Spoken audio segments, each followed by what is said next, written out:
Hi, my name is Naomi Watkins, and I'm the CEO of NW Counselling Hub based in Lincoln. And this short video is what is counselling? So I've been a psychotherapist or therapist or counsellor, or whatever you would like to call me, for over 16 years now. I work with little ones, children, all the way up to adults 80 plus, and do a range of therapy and therapeutic services. And I guess for me, counselling is a safe place for you to talk about whatever you want to. The difference with talking with a therapist than to talking with your friend or family member or colleague is those people will try and tell you what to do, and they will jump in and share their own experiences, because that's human nature. We want to help people and we want to share things that have happened to us. Therapy doesn't do that.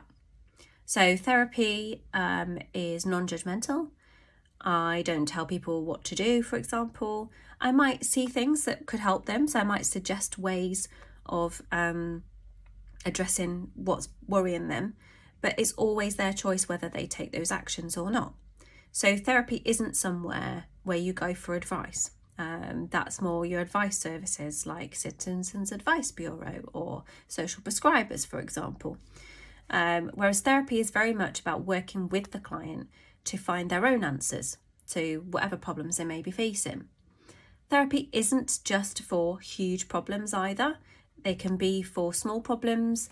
It can be for anything really that is bothering you, that is having an effect on your life. The beauty of working with a therapist is they are objective. So they don't know you, they don't know your family, they don't know what someone else thinks about the situation. They are working with you based on what you're bringing to the session each week. So those sessions are confidential.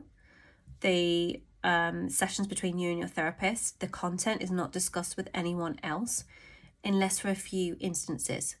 So if your therapist feels your life is at risk by ending your life by suicide or by self-harm, they would have to tell someone about that.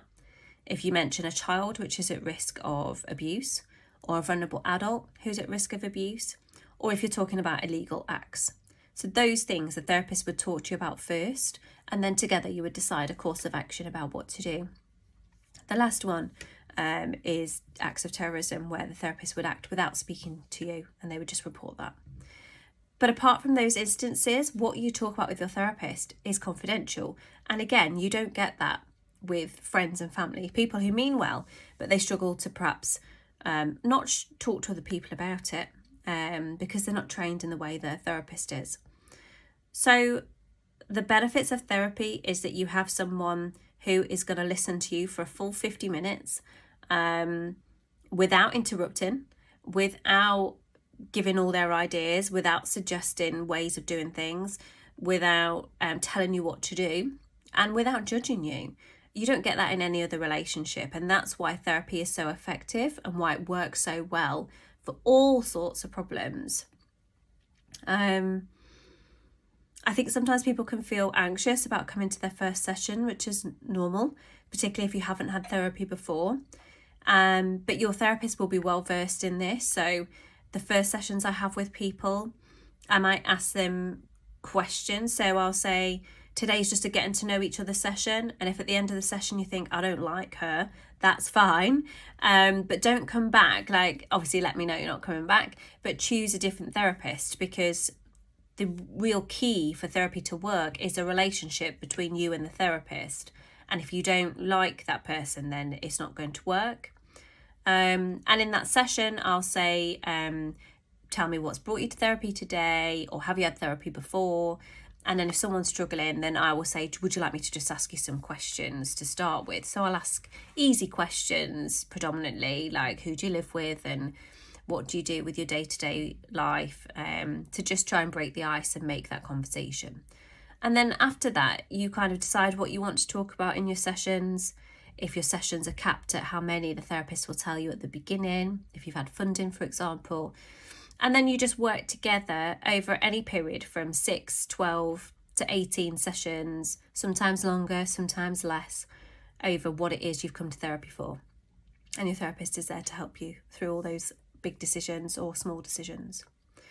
So in summary, therapy is a space for, no matter how big or small you think something is, to have a non-judgmental conversation with someone who can help you. I hope that's helped. And any questions, then just drop those below and we'll get back to you with the answers. Thank you very much.